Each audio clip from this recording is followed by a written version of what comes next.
Alright, day 6 in the books, almost. No painkillers, no opiates, no nothing at all. Today was a little bit tougher. A lot of anger I had today for whatever reason. Something to do with my brain, I guess.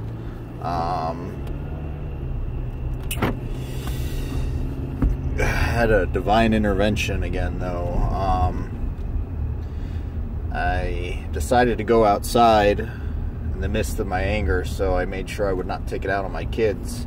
And I have this shitty shed out back of my house, and I decided to beat the living crap out of it with my fists, to where my kids couldn't see anything or whatnot.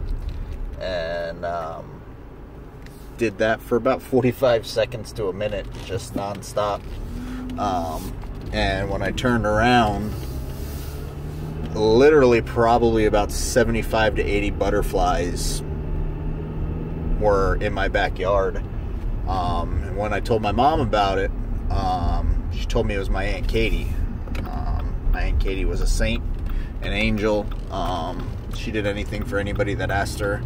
She did anything for me. I was their baby boy, and she absolutely loved me with her whole heart. And plenty of times I called her and asked her for money because of my problem. Couldn't pay my bills, and she didn't even hesitate to ask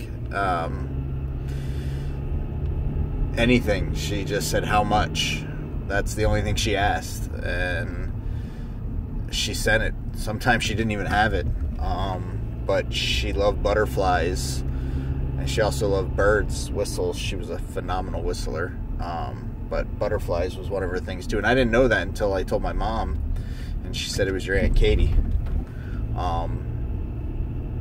The second she sent that through and said that, I literally bawled my eyes out. Harder than I think I've ever cried before in my entire life. And I felt a little bit of pressure on myself to just go to my knees. I was in my daughter's room, and I dropped to my knees, and the pressure stopped once I got to my knees. And I just said, you know, can't actually really remember what I said, but it felt better. And you know, it's not easy. And it'll get harder before it gets better. I know that. So, I mean, it is what it is. This is how my body is reacting to it, I guess. And, you know, I have kids that love to make messes, and what kids don't. But mine, I think, are a little worse because they won't clean up at all.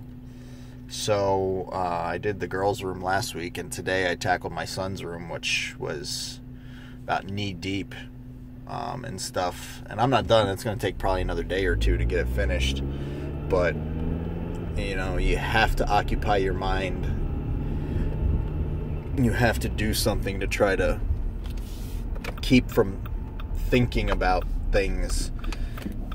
Because when you're bored and you don't do anything, that's kind of when shit starts to creep into your head. It's a tiring day. But I'm gonna get something here. My wife wants some ice cream. I'm gonna grab her some ice cream, and then I'm gonna go home and watch a little TV and probably pass out. I'm tired. I have another day off tomorrow and another day off Tuesday, but I'm looking probably to pick up Tuesday and work to try to just, you know, keep busy. So, you know, you can hear it in my voice. I know I'm a little, you know, down about it, but you know, I am happy at the fact that I'm getting through another day. It's another victory, another W. That and the Phillies came back in extra innings to win the game. So that's always a plus for me, too. And at the end of the night, all my kids listened. They were phenomenal. But, I mean, they tried me today. They were... My son, not so much. The girls, ooh, they were at each other all day. And I just told them to try and work it out themselves and to realize that fighting with each other doesn't do anything. Be nice to each other. Compromise. Because if you compromise with each other, you can figure it out. And everybody gets happy. Everybody gets what they want. As for me, day 6, almost in the books. I'm happy about it. I'm happy with myself in another day. So, yeah. That's it, I guess. Have a good night. And see you tomorrow.